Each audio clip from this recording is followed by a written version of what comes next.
முனவர் பாஷா sir, திமுகவினுடைய பொதுக்குழு நடந்து முடிந்திருக்கிறது. நாங்கள் உங்களுக்கு தலைப்பு அனுப்பினதை நீங்கள் பார்த்துருப்பீங்க. அதிமுக பாஜக கூட்டணி வரவே கூடாது தமிழ்நாட்டுக்குள்ள, அதை வரவிடாமல் தடுக்கக்கூடிய கட்டமைப்பும் கொள்கை பிடிப்பும் திமுகவுக்கு மட்டும்தான் இருக்கு.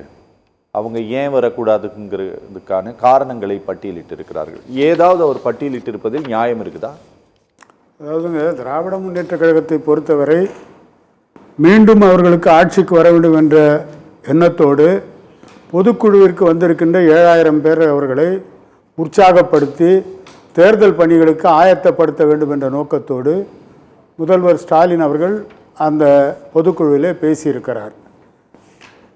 தமிழகத்தை பொறுத்தவரை மத நல்லிணக்கம் என்பது எல்லா அரசியல் கட்சிகளும் ஒன்றோடு ஒன்று இணைந்து செயலாற்றி கொண்டிருக்கிறார்கள். இங்கே மத மோதலுக்கான இடம் இதுவரை தமிழகத்திலே இல்லை. ஏனென்று சொன்னால், சமீபத்திலே கூட எனக்கு அறிவு தெரிந்த நாள் முதலாக மயிலாப்பூர் கபாலீஸ்வரர் கோயிலுக்கு சொந்தமான குளம் ஆற்காடு நவாபினுடைய சொந்த இடம். ஆற்காடு நவாப் கபாலீஸ்வரர் கோயில் குளத்திற்காக அந்த இடத்தை தானமாக கொடுத்தார். மொஹரம் பண்டிகையும் தெப்பத் திருவிழாவும் வருகின்ற பொழுது தெப்பத் திருவிழாவை தள்ளி வைத்துவிட்டு மொஹரம் பண்டிகைக்கு கொண்டு வருகின்ற அந்த பஞ்சாக்களை அந்த குளத்திலே கழுவித்தான் அவர்கள் திரும்ப எடுத்து செல்வார்கள். அந்த அளவுக்கு மத நல்லிணக்கத்தோடு இருக்கக்கூடிய ஒரு பூமி இந்த தமிழகம். எனவே இதில் மத கலவரத்திற்கோ ஜாதி கலவரத்திற்கோ இடமில்லை. ஏனென்று சொன்னால், கடந்த 4.5 ஆண்டுகள், அதாவது எடப்பாடியார் 4.5 ஆண்டுகள் ஆண்டபோது பாரதிய ஜனதாவுடைய கூட்டணியோடு தான் அவர் ஆட்சியை நடத்தினார். அந்த 4.5 ஆண்டு எந்த மத கலவரமோ ஜாதி கலவரமோ நடக்கவில்லை. ஏனென்று சொன்னால், அது எடப்பாடியாராக இருந்தாலும் சரி அல்லது அந்த கூட்டணியை சேர்ந்த கட்சிகளாக இருந்தாலும் சரி, எல்லோருக்கும் தமிழகத்தை பொறுத்தவரை நல்லாட்சி தர வேண்டும் என்ற நோக்கம்தானே தவிர ஜாதி கலவரத்தையோ மத கலவரத்தையோ உருவாக்க வேண்டிய அவசியம் அவர்களுக்கு இல்லை. ஏனென்று சொன்னால், இன்றைக்கு கூட திருமாவளவன் பேட்டி கொடுத்திருக்கிறார்.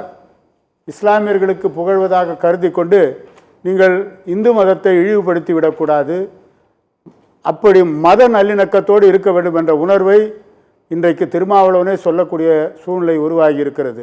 எனவே தமிழகத்தை பொறுத்தவரை இந்த தேர்தல் களம் என்பது திமுக அண்ணா திமுக 2 அணிகளுக்கு இடையிலேயான தேர்தல் களம். பாஜக உள்ள வந்துடும் அப்படிங்கிற அதே பூதத்தை எடுத்து 2026 ஒரு பிரச்சாரத்தை முன்னெடுத்தா நமக்கு அது கை கொடுக்கும் அப்படிங்கிற ஒரு நம்பிக்கையில் திமுக இருக்கு அப்படிங்கிறதை நாம் முதலமைச்சருடைய பேச்சை பார்க்கும்போது புரிந்து கொள்ள முடிகிறது. இது இந்த இந்த ஆயுதம் அவர்களுக்கு கை கொடுக்கும்ட்டு இவங்க எப்படி சார் நம்புறாங்க? சார், நான் என்ன சொல்றேன், நீங்கள் 2024 நாடாளுமன்ற தேர்தல், மோடி பிரதமராக வரக்கூடாது, அதற்காக நீங்கள் இந்த ஆயுதத்தை எடுத்து தமிழகத்திலே பேசுகின்ற பொழுது அது ஒருவேளை மோடிக்கு எதிராக ஒரு அலை வர வேண்டும் என்பதற்காக பேசுவதிலே நியாயம் இருக்கலாம். சரி, நடக்க போது சட்டமன்ற தேர்தல், முதலமைச்சராக தளபதி ஸ்டாலின் வர வேண்டுமா அல்லது எடப்பாடியார் வர வேண்டுமா என்பதற்கான தேர்தல் என்கின்ற பொழுது இங்கே எங்கே மோடி வருகிறார் அல்லது பாரதிய ஜனதா கட்சி வருகிறது? பாரதிய ஜனதா கட்சி கூட்டணி கட்சி, அவ்வளவுதான். உதாரணத்திற்கு சொல்லுகிறேன், தமிழக அரசியலிலே திமுகவும் காங்கிரஸும் எதிரெதிர் கட்சிகளாக தமிழக அரசியலில் கடந்த காலத்தில் இருந்திருக்கிறது.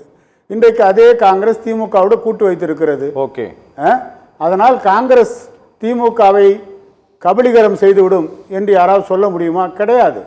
ஏனென்று சொன்னால், திராவிட முன்னேற்ற கழகத்தினுடைய தலைமையிலே தான் கூட்டணி. அதே போல மரியாதைக்குரிய உள்துறை அமைச்சர் அமித்ஷா தமிழகத்திற்கு வந்து எடப்பாடியார் தலைமையிலே தான் கூட்டணி என்று சொன்னார். அதிமுக ஆட்சி தான் அமையும் என்று சொல்லியிருக்கிறார். அப்படி இருக்கும்போது அதிமுகவை பொறுத்தவரை மத சார்பற்ற கொள்கையிலே நம்பிக்கை உள்ளவர்கள், மத நல்லிணக்கத்தை விரும்பக்கூடியவர்கள்.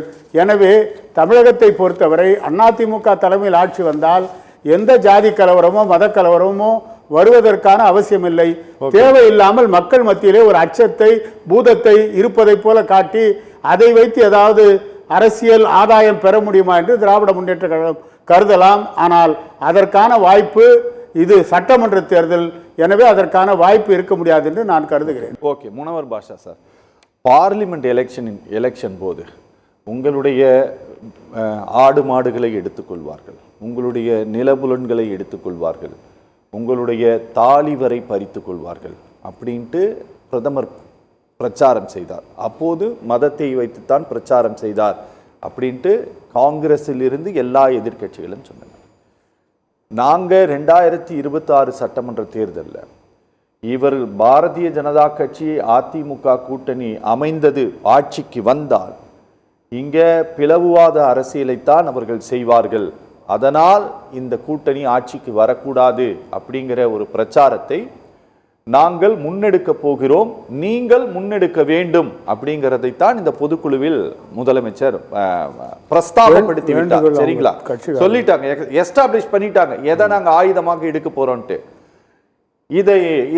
இதை ஃபேஸ் பண்றது அதிமுகவிற்கு ஏதாவது சிரமமா இருக்குமா சார்? சார் இதுல எந்த சிரமமும் இல்லை சார். அதாவது தமிழ்நாட்டை பொறுத்தவரை நடக்க போவது சட்டமன்றத்திற்கான தேர்தல். சரி, ஏதோ இந்த தேர்தலில் வெற்றி பெற்று மோடி வந்து தமிழ்நாட்டில் முதலமைச்சர் ஆகிட போறது இல்லை. சரி, எடப்பாடி தான் முதலமைச்சர் ஆக போறாரு. அப்படியா? அதனால எடப்பாடியா தளபதி ஸ்டாலினான்றது தான் தேர்தல் களம். சரி, நீங்க போய் அதை தேவையில்லாம என்ன நினைக்கிறீங்க, பாரதிய ஜனதாவை கொண்டு வந்து முகமூடியாக காட்டினால் ஏதோ தமிழ்நாட்டு மக்கள் அதிமுகவுக்கு எதிராக வாக்களிப்பார்கள் என்ற எண்ணம் திராவிட முன்னேற்ற கழகத்திற்கு.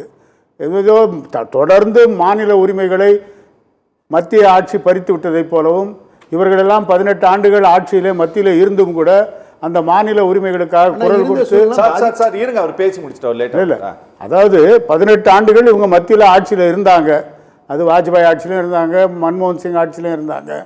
அப்போல்லாம் இந்த மாநில உரிமைகளுக்காக என்னைக்கும் குரல் கொடுத்ததில்லை. சரி, இன்னைக்கு வந்து இந்த மத்தியில் இருக்கிற மோடி ஆட்சி தமிழ்நாட்டுக்கு துரோகம் செய்து விட்டது, தமிழ்நாட்டினுடைய கல்வி பொதுப்பட்டியலேருந்து மாநில பட்டியலேருந்து பொதுப்பட்டியலுக்கு எடுத்து போயிட்டாங்க, கச்சத்தீவை மீட்க வேண்டும், இதெல்லாம் சொல்றீங்க. உங்களுக்கு வாய்ப்பு வந்த போது அப்பவே இதெல்லாம் நீங்க சொல்லியிருக்கலாம்.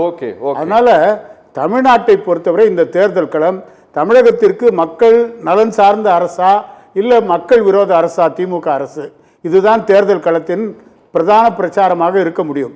இன்றைக்கு இருக்கின்ற இந்த ஆட்சி மக்கள் விரோத ஆட்சி என்பதுதான் எங்களுடைய பிரச்சார இயக்கத்தின் முன்னிலைப்படுத்தக்கூடிய பிரதானமாக இருக்க முடியும்.